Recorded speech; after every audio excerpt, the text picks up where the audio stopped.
Good morning and good afternoon. This is David Melamed. Welcome to today's webinar on program improvements utilizing advanced analytics. Glad to see we have quite a few of you on already. Just want to give another quick minute.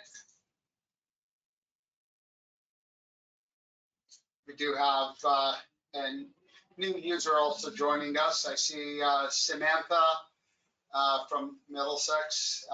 We just exchanged some emails. Glad to have you on board as well.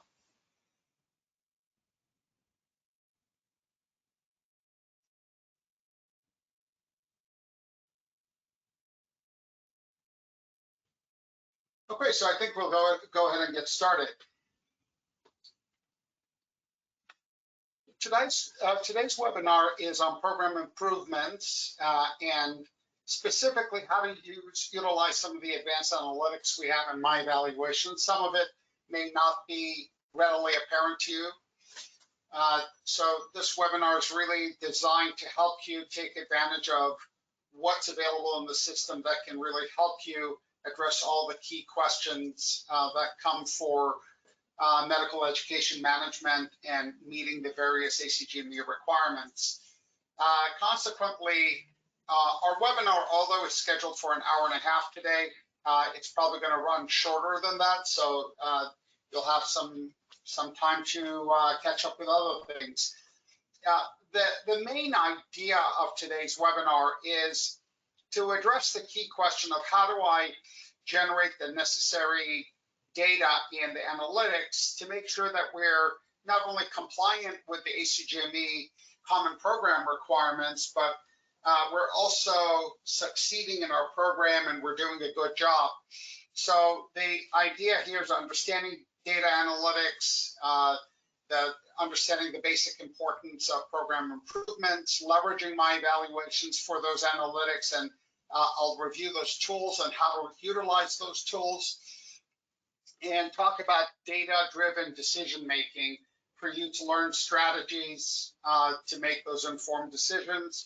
And we'll look at, integrated in this process, we're going to look at real-world examples on how this has already been done without necessarily naming specific programs for the privacy and confidentiality of their data. We've obfuscated that information.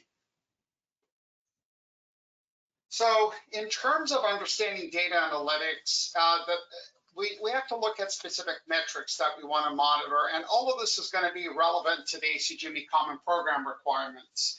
So distilling those requirements essentially breaks down into competency-based milestone tracking for some of the programs like family medicine, OB-GYN, general surgery. Those are going to be also case logs.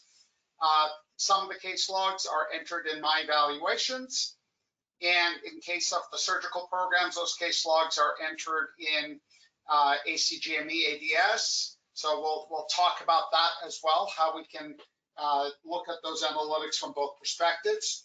Duty hours, also referred to as clinical hours tracking. Wellness tracking, obviously the ACGME does a wellness survey. We'll also touch on the Oldenburg inventory and how you should be utilizing that for assessing wellness instead of just waiting for the ACGME to give you results of the survey.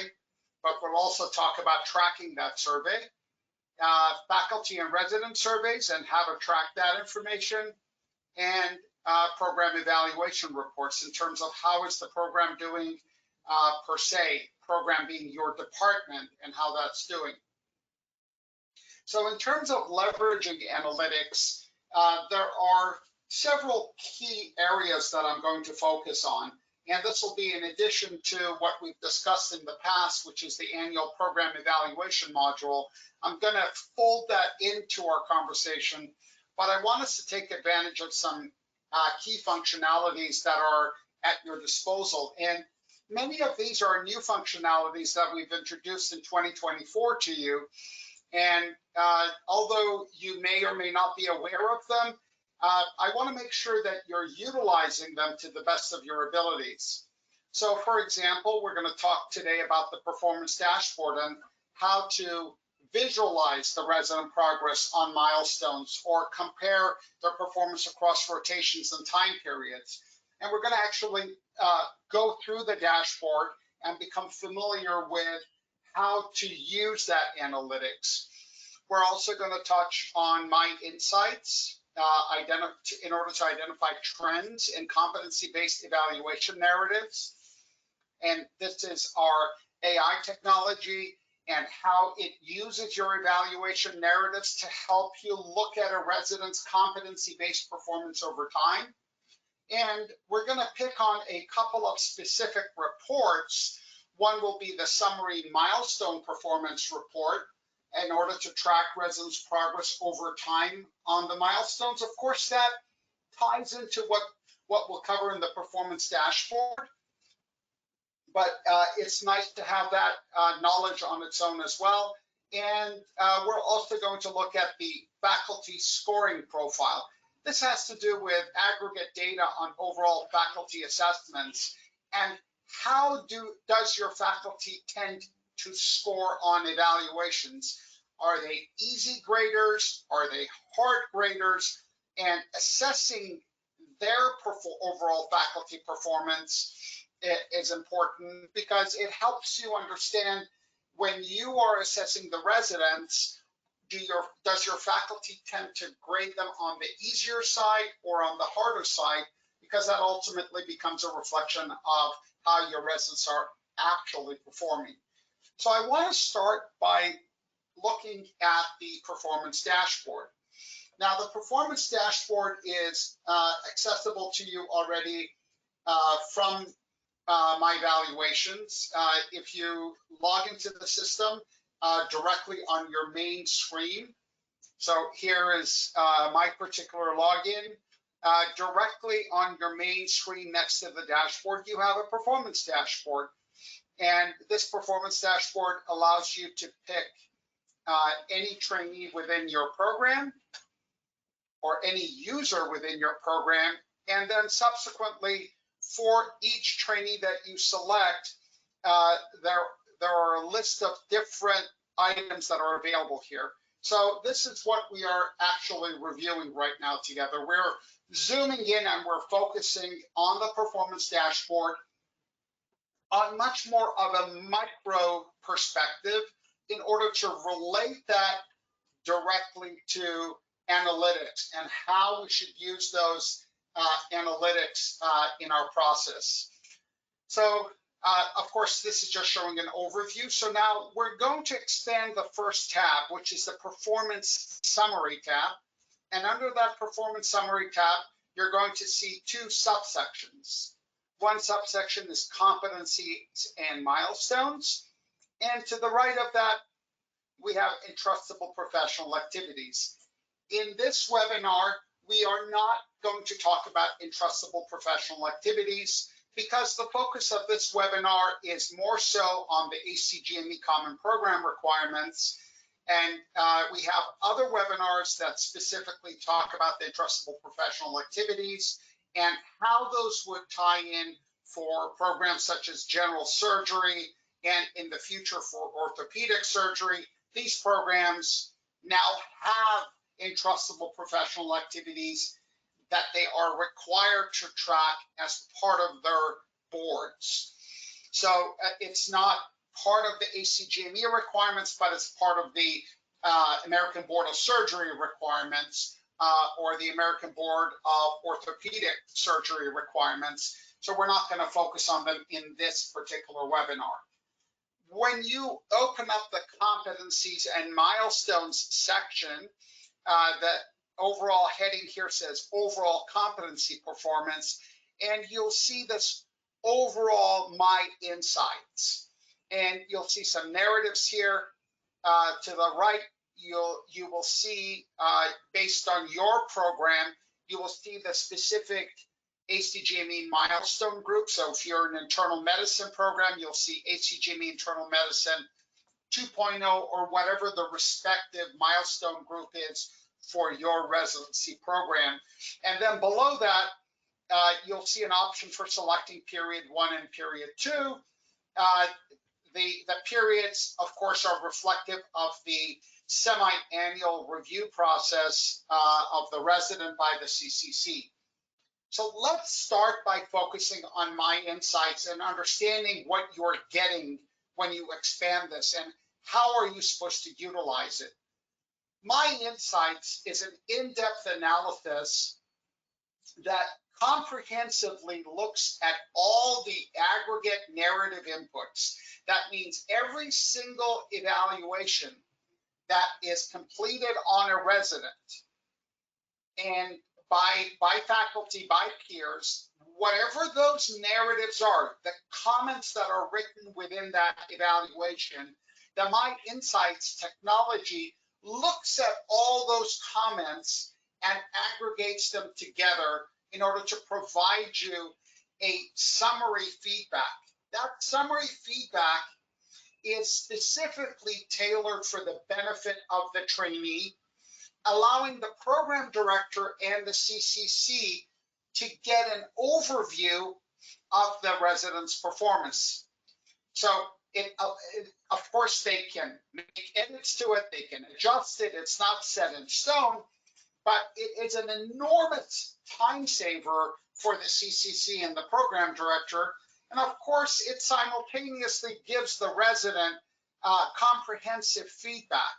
So although you can go back and read paragraph upon paragraph of narratives, evaluation comments, My Insights actually summarizes all of that for you into a very rich narrative format that transforms that feedback into actionable insights for the trainee. When we look at the design of how that feedback in My Insights is displayed, it's essentially broken down into 2 sections. One section will take all the narratives and break it down into 6 core competencies. That means it will give specific feedback to the resident on their patient care and procedural skills, medical knowledge skills, system-based practices skills, practice-based learning and improvement skills, interpersonal communication and professionalism skills. So for each one of the 6 core competencies, the resident will receive feedback on how they did over the initial months and then over the most recent months. So what that means is My Insights is actually collecting all the narrative evaluation data over a 6-month period. Typically, this will start in May and run all the way for 6 months through the end of September.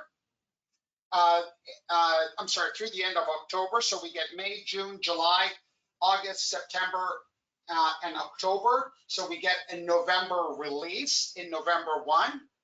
And then we get another 6-month period that's going to run from November, December, January, February, March, and April, allowing another May 1 release in the first week of May.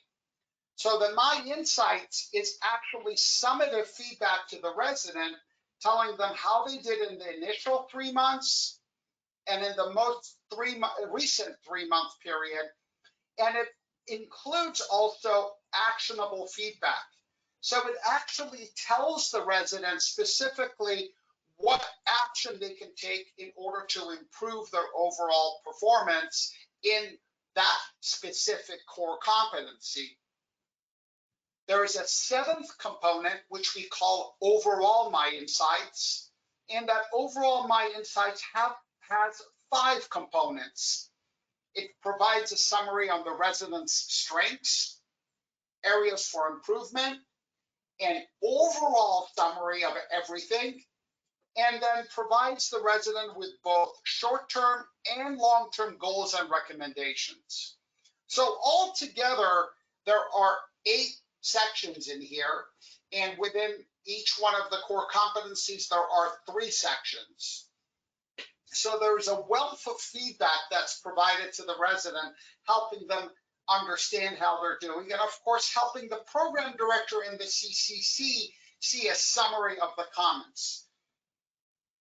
What this should trigger for you as an administrator or a program director in your program, it is critical that you have evaluations that include comments, and you should encourage your faculty to write comments. And those comments we are finding are much more valuable than the raw scores they're giving on the evaluations.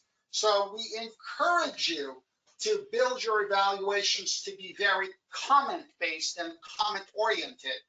Take advantage of the mobile app that allows your faculty to use the microphone on their mobile device to simply dictate their comments into my evaluations instead of having to write them as well. So let's dig a little bit further into this and look at some examples of what My Insights actually looks like. So here I am showing you actual My Insights narratives. So this is on the competency patient care.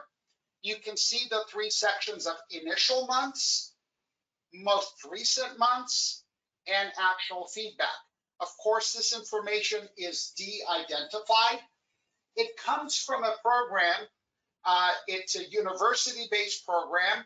They take tremendous effort to make sure that faculty are writing narratives. Over 80% of the faculty write very good narratives on the residents, giving the residents feedback on how they performed and how they can improve themselves, which in turn allows My Insights to provide very rich and helpful summative feedback to the program. And as I move forward, I'll show you now practice-based learning and improvement as a contrast to patient care, because usually when you get to system-based and practice-based learning, there generally seems to be less feedback received. So notice here, it tells the resident that you demonstrated a curious and willingness to use evidence-based medicine in your patient care. You actively sought and incorporated feedback into your practice. And it goes in the most recent months, it essentially gives a similar feedback in that you continue to reflect on your practice and seek feedback to improve your clinical skills, and provides the resident with 3 actionable steps they can take in order to continue their progress here. Again, realize that all of these narratives are based on the narratives from the faculty. The system is not manufacturing this information. It's simply summarizing it into a distilled, organized manner for the CCC and the program director, and realize that all this information is still editable by the CCC and the program director. And this is what the overall My Insights section looks like. There are strengths, areas for improvement, overall, short-term goals, and long-term goals and recommendations. So just providing you with a quick minute so you can review some of those narratives as an example.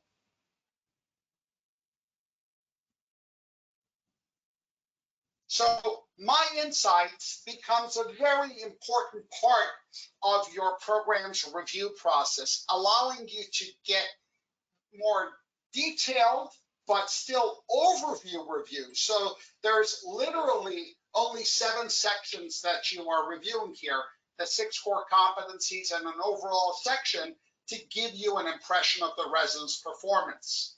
Now, remember that we looked at this section in the performance summary, and I mentioned to you that here I'm going to switch to the 23-24 academic year. I'm focusing on the same resident, John Adams. As I scroll past My Insights, I come to the next section, which is competency performance. So I just want to let you know where we're heading from there. So after looking at My Insights, the next section comes up as the performance dashboard competency performance. So take note, this program is a 4-year program. Take note that it shows PGY1, PGY2, and PGY3 and 4. So that means you're looking at an overall for the resident. It shows you the 6 core competencies. In this case, this program also has an overall competency. So there are 7 lines here. The lines are represented by different colors. The colors are coded down here. So you have an ability to see a resident's overall performance in the core competencies. What's the idea here? Is the resident deviating from a path? Were they going up and then they came down? What do we need to do? What caused this to happen? And we're going to dig into this to understand this further. In the table below that, we see their performance over period 1 compared to period 2. In this case, we're using demo account. We don't have any group average. The group average is the average of other residents in your department in the same PGY level. And the MECNA stands for the myvaluations.com national average. Now, all of these, I'm showing you here in a PowerPoint, but I want you to realize that all of these things have guides for you. So if you hover over group, it tells you what that represents. MECNA tells you what these represent. And you have all of this information here. And it tells you that we're looking at the data for the 23-24 academic year. So this gives you one particular overview. As you scroll down a little bit further, it allows you then to select each one of the competencies in order to review their competency performance in each area and look at their individual My Insights narratives in each area. So here I can look at the user score individually in each one of the competencies compared to their peers. As I scroll further down, I get the sub-competency data. Sorry, as I scroll down further for each one of these, let me bring up the actual screen. As I scroll further down, I see the sub-competency scores here. And so for this area of patient care, I see the My Insights. And then I can see the individual sub-competencies and how the resident is performing compared to their peers and the national average. So this allows me to say, hey, I want to look at their professionalism, for example, and it brings up the professionalism. I can look at individual data, including, sorry, I hit that all of a sudden. Let me refresh that again.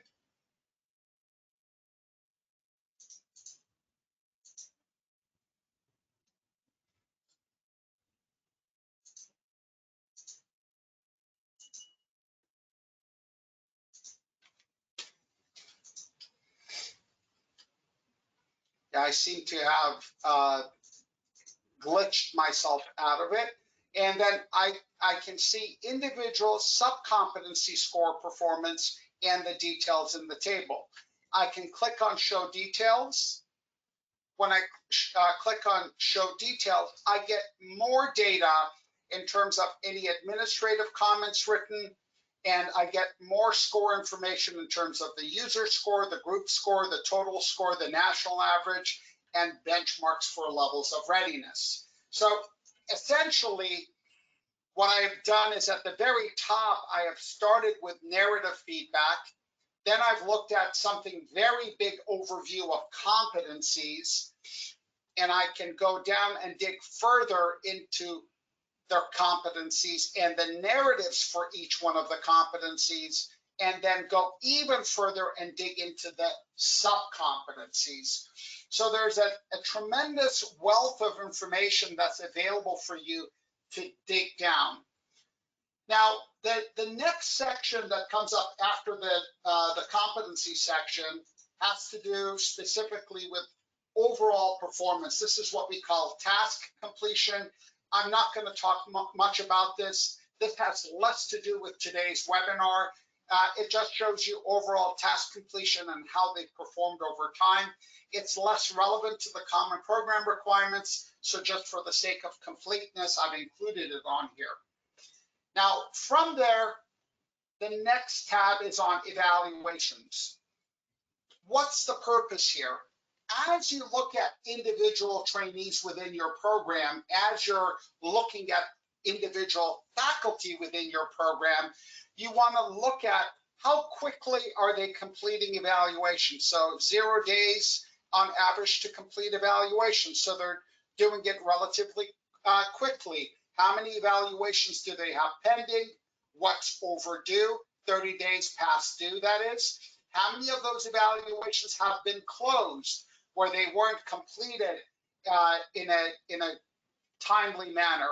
And allowing me to look at days to complete evaluations over time, how sometimes this individual was taking close to 3 months to complete evaluations and how sometimes they were doing them very quickly. And you also have statistics on how the user is performing compared to their peers. I'm going to continue to the next section. The next accordion section is on clinical hours. This particular module is important because it reflects on the clinical hours requirement. How many violations does this resident experience? Yes, some rotations tend to be more prone to violations. The idea here is to see, does this resident consistently have problems? Are they consistently working more than the 28 hours? Are they consistently having rest violations? Are they consistently having 80-hour violations? This can be a reflection where the resident has to stay in the hospital for longer periods of time to complete their work. This tells you overall what percentage of all their hours have they actually reviewed. How many shifts have they submitted based on the number of shifts that are scheduled? What is the last shift they reviewed? And when is the last time they logged into the system? The next tab is on conference attendance. The conference attendance tab, and there are several other tabs related to scholarly activities we'll look at towards the end. There are 3 additional tabs. This all ties into the scholarly activity requirements for the ACGME. Here you're looking at 2 perspectives. From a scholarly activity for the ACGME, one perspective is that your program is required to provide training in terms of education. One perspective is the resident's professionalism in terms of attending the conferences that they are scheduled to attend. So here we're looking at this resident has attended 1 of 16 conferences. It tells you here attended is 1, absent is 15. And it shows you this user's overall performance over time, that their attendance rate is at 6.25%. It even gives you a year-over-year change, telling you that this resident has a 15% decrease from last year. Again, the idea here is, are they attending? Later on in the tabs, we'll look at personal presentations, and that has to do with the presentations they are giving in terms of scholarly activities. So we'll get to that in a few minutes. The next accordion on the tab has to do with procedures. So the idea here is twofold. For the non-surgical programs like pediatrics and internal medicine, it has to do with the procedures that they need to do in order to graduate from your program, or it has to do simply with procedures that you require them to show proficiency in, or competency in, or ability to perform in. There's different language that your programs can customize, so that's why I use 3 different potential language options. For the surgical programs, those are case logs that you're going to import from the ACGME ADS system.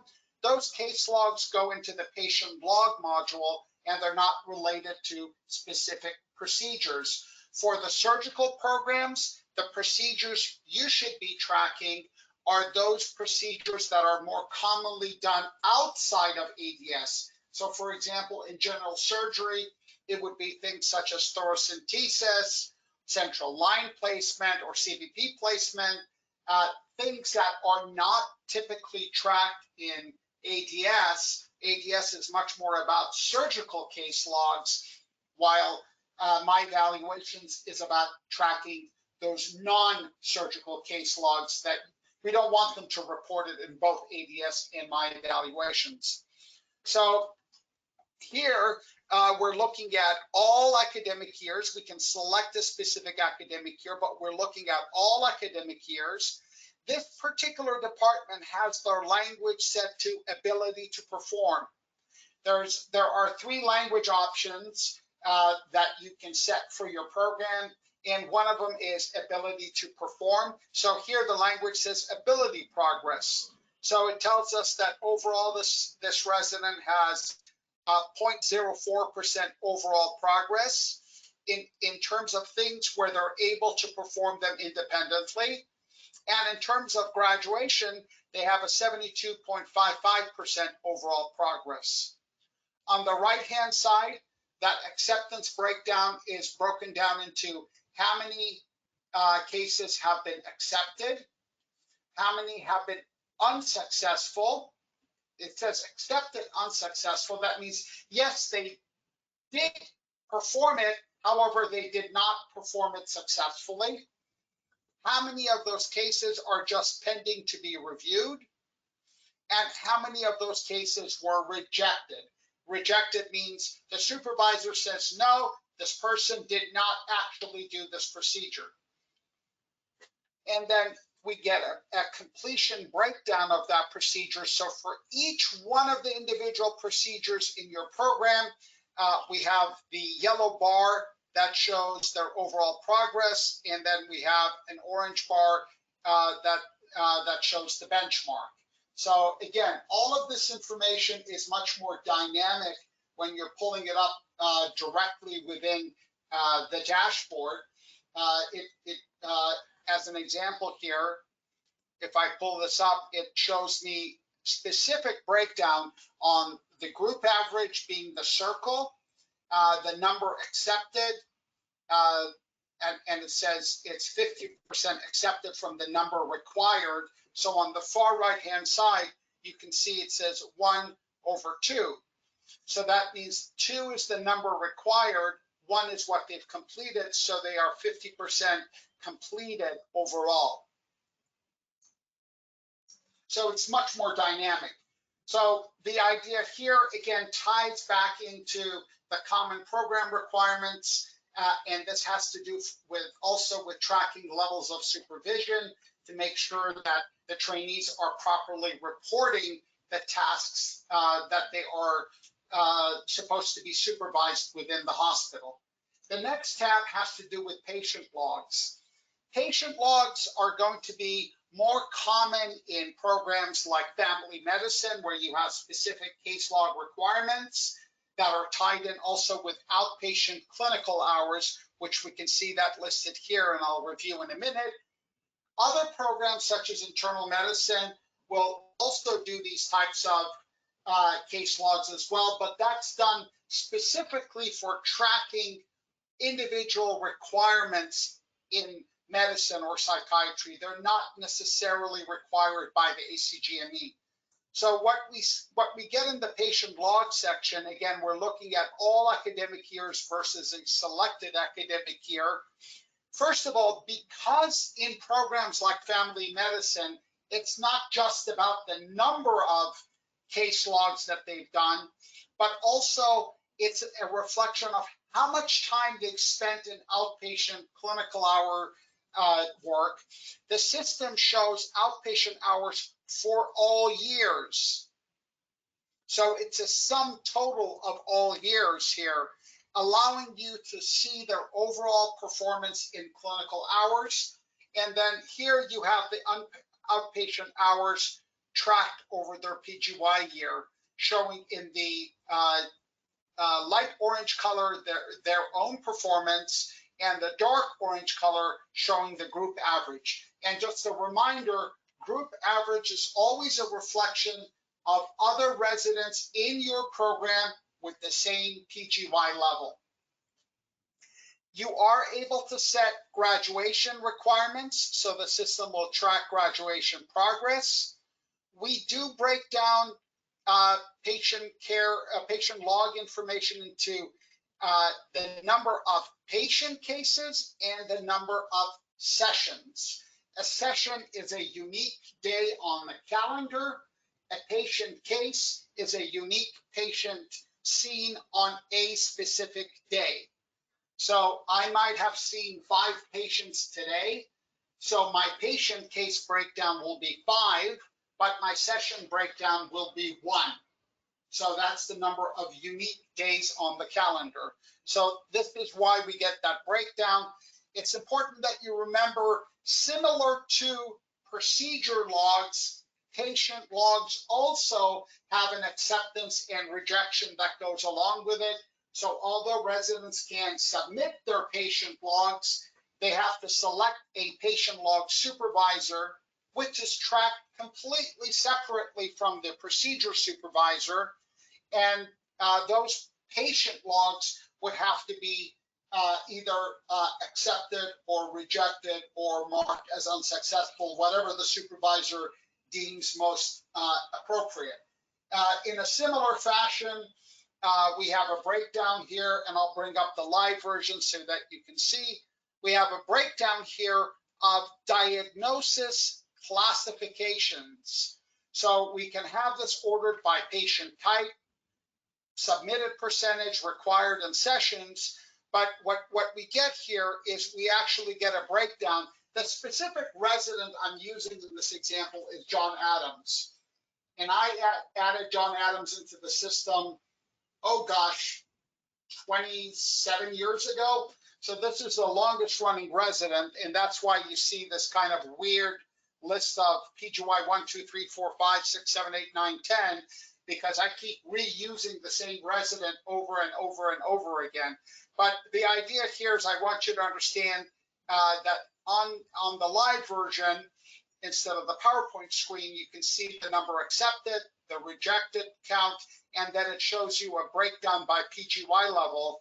And the reason the number has a numerator and a denominator for the per level details is because you are able to set not only an overall graduation requirement, but you're able to break that requirement down by PGY level, where you can say that they are required to do a certain number of logs per PGY level. And so this graph would represent their progress along that level compared to their peers. So the next section after procedures and patient logs on the accordion for the performance dashboard has to do with learning assignments. These are learning assignments that you create through the learning menu.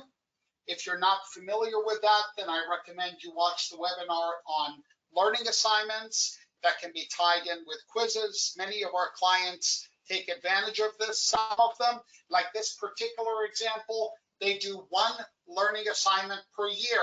So they use it more for administrative tasks, where they want the residents to go through a learning module so they're familiar with patient safety and infection control. They have 1 learning module that they've created, and every year the residents are required to go through that learning module and to take a quiz.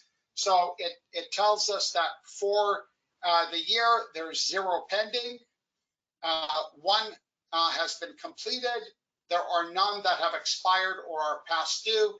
He's 100% completed. It shows me this resident's performance year over year, and it shows me the group performance, where we have many residents who were not completing them, and now we have a slightly improved performance. The next section tied in with the learning assignments has to do with quiz performance. The quiz performance, again, is through the learning module where you are able to create quizzes in My Evaluations. The system will show you the resident's average score for the current year. So in this case, there is no score because there are no quizzes for the current year for this resident. So obviously, if there are no quizzes for the current year, then the system doesn't have any quiz scores to show. But on the right-hand side, it will show the average score over time. So I'll bring up another live version so that you can see what it looks like with actual numbers in it. So for this resident for 23-24, it shows that their average score was 17%, pretty miserable. And this is what happens when you have dummy data. And it shows that their performance has been decreasing over time. Why is this important? It has to do, we have shown a direct correlation between quiz performance and their in-training exam performance and their board pass rate. With board pass rate being a critical component where we want to make sure that you have an 80+% of your trainees, preferably more than 90% of your trainees, but minimum is 80% of your trainees are passing the boards. We encourage, and we have done several case studies that are available on the website demonstrating that doing rotation-based quizzes improves both in-training exam performance and improves board pass rates, to the point that one case study was able to demonstrate year over year 100% board pass rate from less than 70% board pass rate. The program went up to 100% board pass rate for multiple years after they started implementing rotational quizzes through My Evaluations. So the statistics here will show us their average score, the number of expired quizzes, and then here we get a table listing of all of the various quizzes they've done and what was their score on each of these quizzes compared to their peers. And then we have a graphical breakdown of this information as well. The last two sections of the performance dashboard have to do strictly with scholarly activities. The idea here is we want to make sure that our faculty and resident are participating in publications and research projects. And as we'll see in a few minutes, the next one will be on personal presentations, which has to do with, for example, presenting at grand rounds and other scholarly activities. When you expand this section, it shows you overall graduation progress because you are able to set specific benchmarks by academic year for both your trainees and for your faculty of the number of publications and research projects you may require them to do. And whether those are case report publications, letters to the editor, professional journals, publications, research publications, these are publication types that you are able to customize. All of this work is done through My Portfolio Scholarly Activities. We have a separate webinar on My Portfolio and Scholarly Activities, and we have a separate learning document on My Portfolio that talks about scholarly activities. But just as a quick reminder, under My Portfolio Scholarly Activities, you're able to customize these types of publications and projects that they're participating in. So this here would show you their overall participation in publications and research projects for review. So I'll show you a live version as an example. So it shows that this resident has 5.76% overall completion towards graduation. And then we get a breakdown where 87% has to do with research and 12.5% has to do with publications.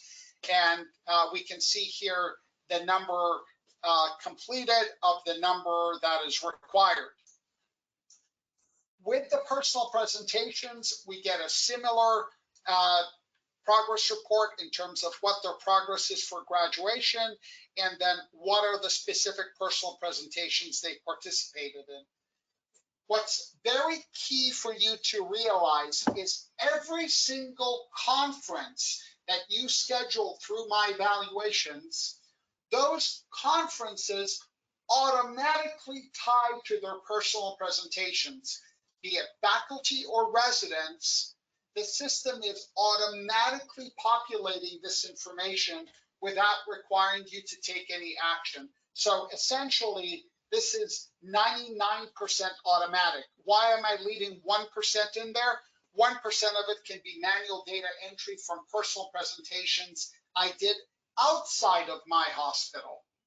So this section is, for all intents and purposes, automatically tracked and doesn't require you to do anything extra.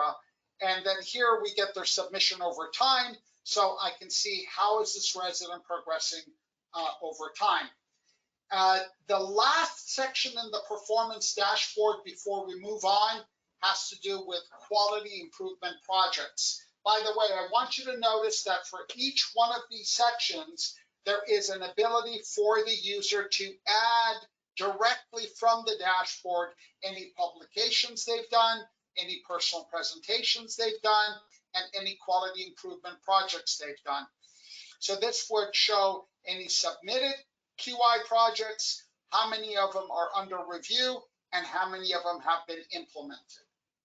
So in summary, I want you to utilize the performance dashboard as a semi-annual tool for looking at the resident's overall performance, because all of this ultimately ties into the summative reports and the summative data analysis that you're able to do through the annual program evaluation module.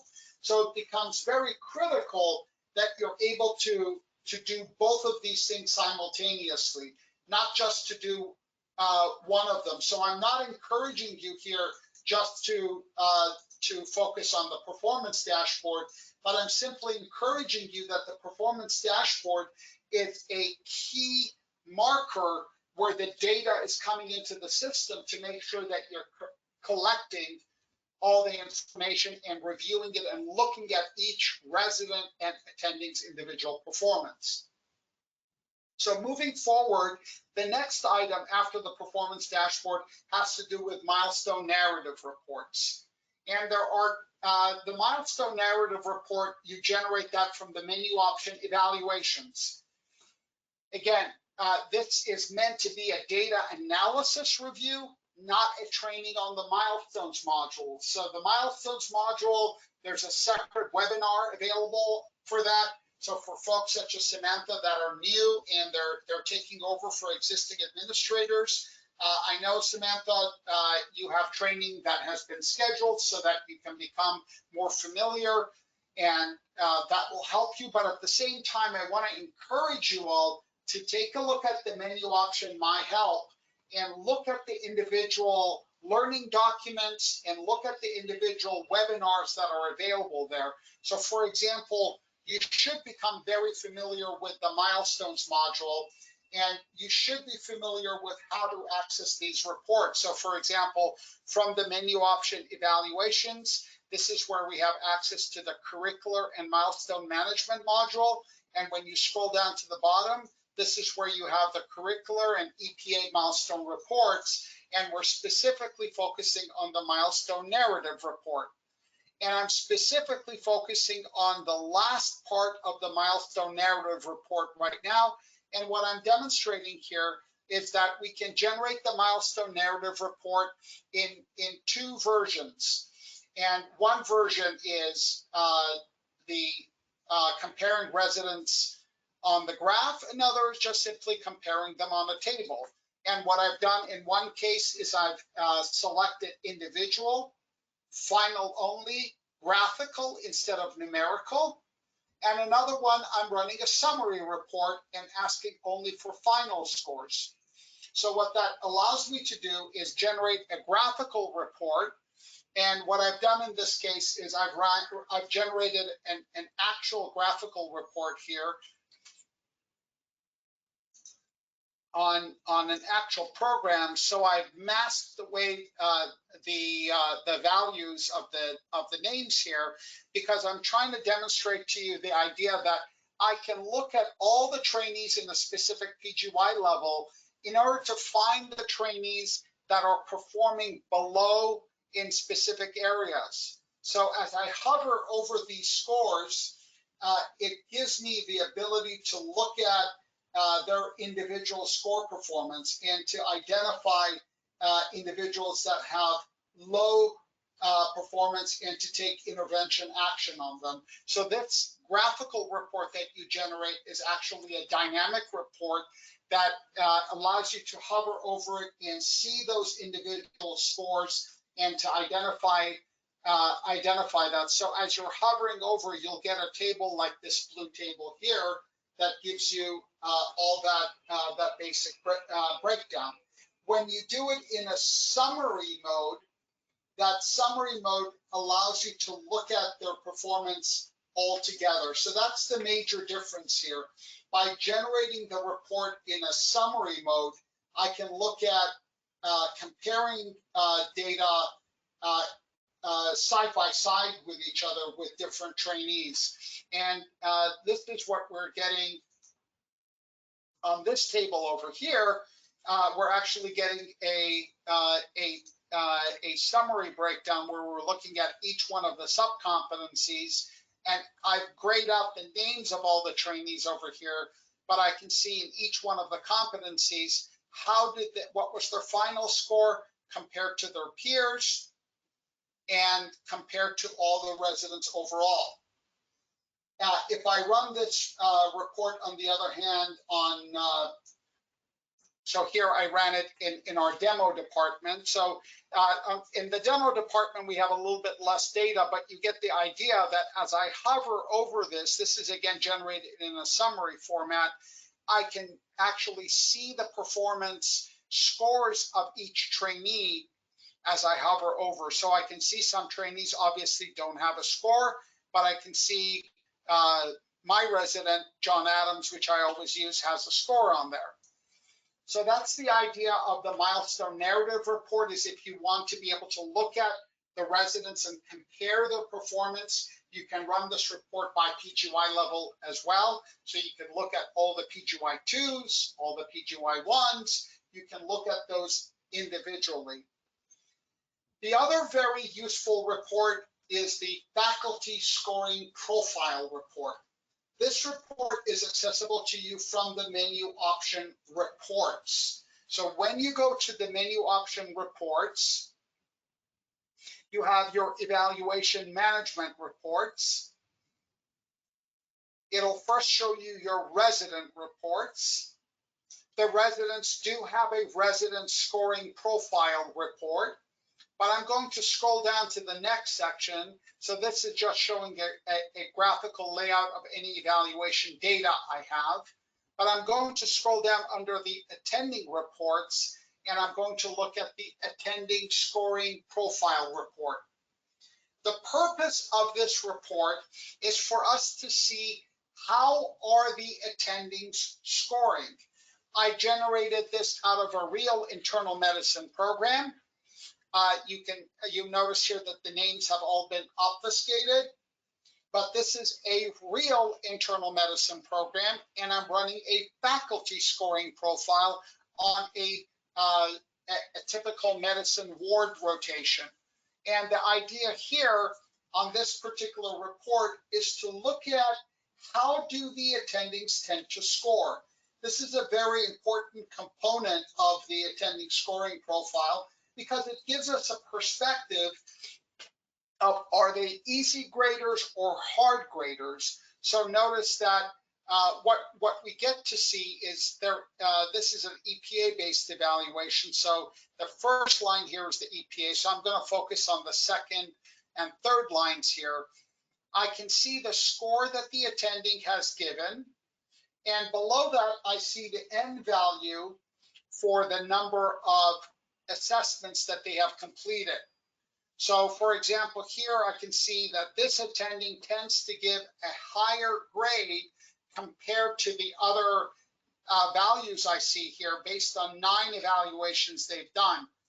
Now, what this report also does is it does an analysis to see whether their scoring has any deviation or is it consistently the same. And a value that's going to be at 0 means that it is not consistently the same. So they do have variation in their scores. There's a definition at the bottom of this report that tells you all that information.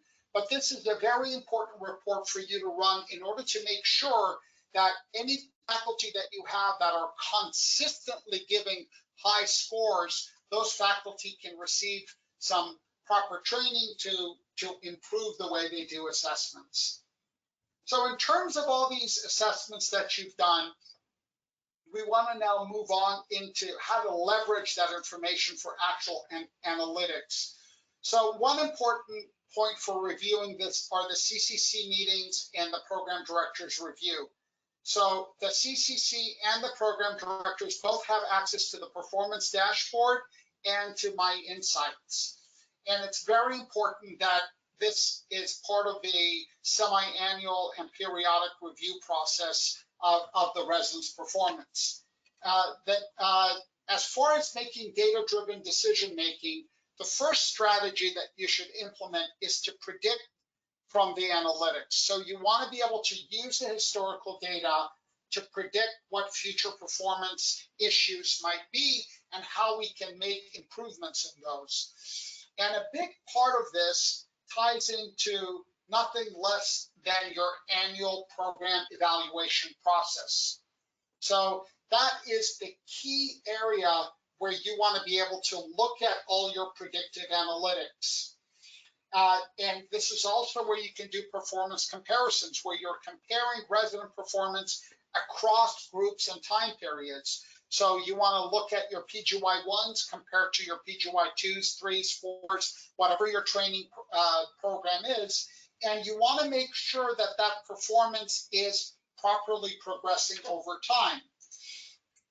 And last but not least is what we call a feedback loop to set up triggers and alerts when residents fall below specific expectations. So you want to make sure that within your milestones process, and for those of you that are using EPAs, you're setting appropriate benchmarks. As an example of benchmarks, if you go to the menu option evaluations, and we go to milestone performance mapping, and as an example, I'm going to select the ACGME internal medicine milestones, and the milestones are categorized under the 6 core competencies. So I'll select interpersonal communication skills in order to see those specific sub-competencies. Now, these are my 3 sub-competencies under the internal medicine ICS competency, and this is where I can set my benchmarks. So it's important because there isn't a default setting, but your program has to say, all right, my program's average is here, the national average is here for internal medicine PGY1. I'm going to set a benchmark for my program that I expect my interns in terms of patient and family-centered communications to be at a level 3 by the time they're graduating. Do you have to be at the benchmark of the national average? No, you set the benchmark based on where you expect your trainees to be, based on your training program. And what this does in turn is when you're looking at the performance dashboard, it's going to show you levels of readiness. That's what we call these levels of readiness, and it's going to highlight them for you on the curricular assessment worksheet and on the performance dashboard. It's going to illustrate for you when people are performing below these benchmarks. So this is a very important feedback loop for you to make sure that you're hitting those particular benchmarks. And that way, when we go to the menu option evaluations and we're doing our curricular assessment worksheet, which is that semi-annual milestone review process, we're going to go ahead and select my favorite resident. Again, we're focusing on ACGME Internal Medicine 2.0. This worksheet is the opportunity for you to see everything that's going on. So here, every single item that's marked in red is an area where the resident's performance is below the benchmark. So I can zoom in on this particular graph, and I can see the yellow here represents the resident's performance. The green line is the level of readiness.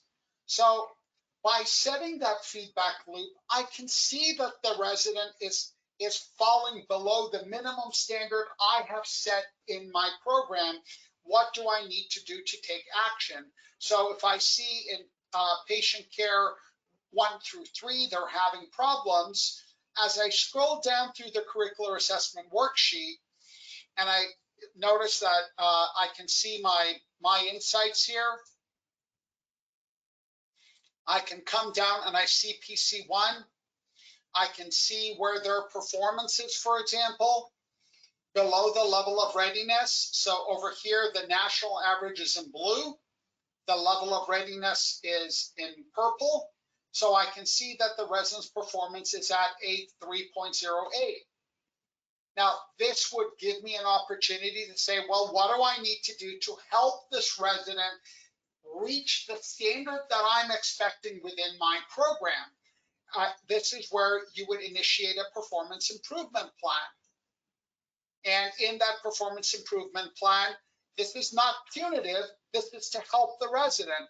For example, they might have an issue for independently initiating treatment for common illnesses. So I would mark this as an area for deficiency and mark the weakness, specify a particular action, set a date of reevaluation, and track the status. And this allows me to help the resident improve themselves.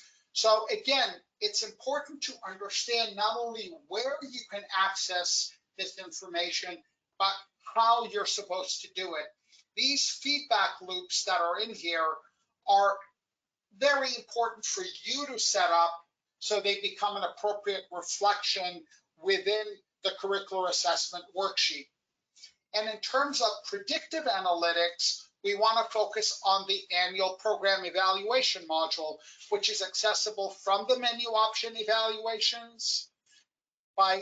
In the middle here under program management and reports, this is where we go to manage program evaluations.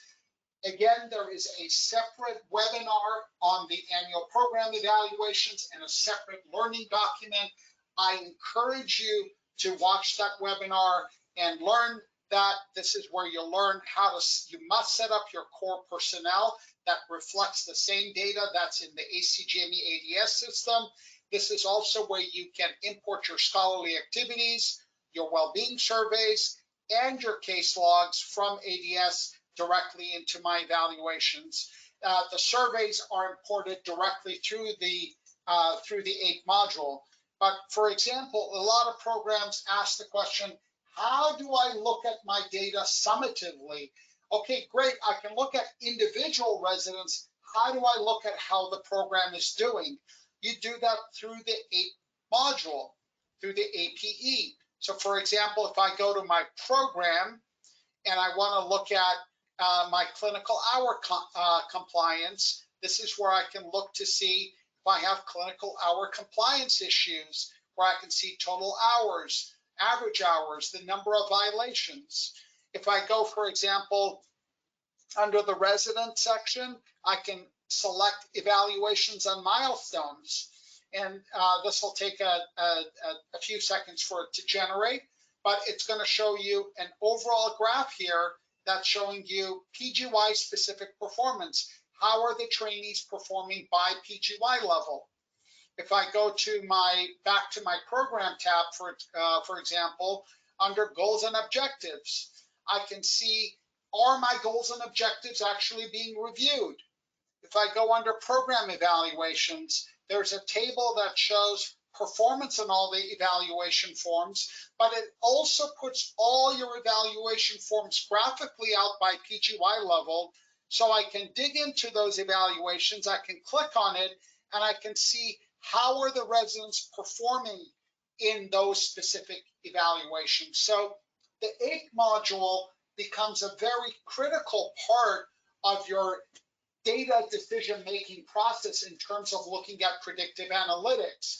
And as I go on with the remainder of this webinar, for example, when we look at program and we'll talk about ACGME faculty surveys, you're able to upload your surveys directly into here, and the system will show you year-over-year performance. Again, so you can compare performance over time and to see where are specific areas of weakness. So instead of you just looking at a report that you got for this year, you have 5 years of data that you can look in one place. And not only your resident and faculty surveys, but all those well-being surveys that you import in the system, you'll be able to track your performance across all the well-being components. And again, as I go through the rest of this webinar, I will also talk a bit more about the Oldenburg burnout inventory and that assessment as well. So I'll come back to this in a minute.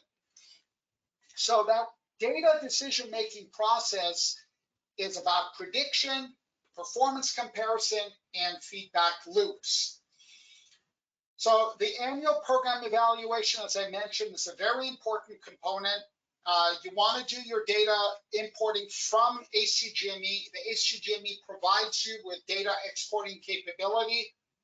Unfortunately, as of 2024, the ACGME still does not offer data to be imported into their system.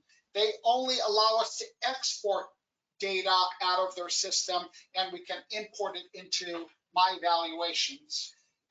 The APE module has automatic data documentation, like I showed you, those milestones and the competencies.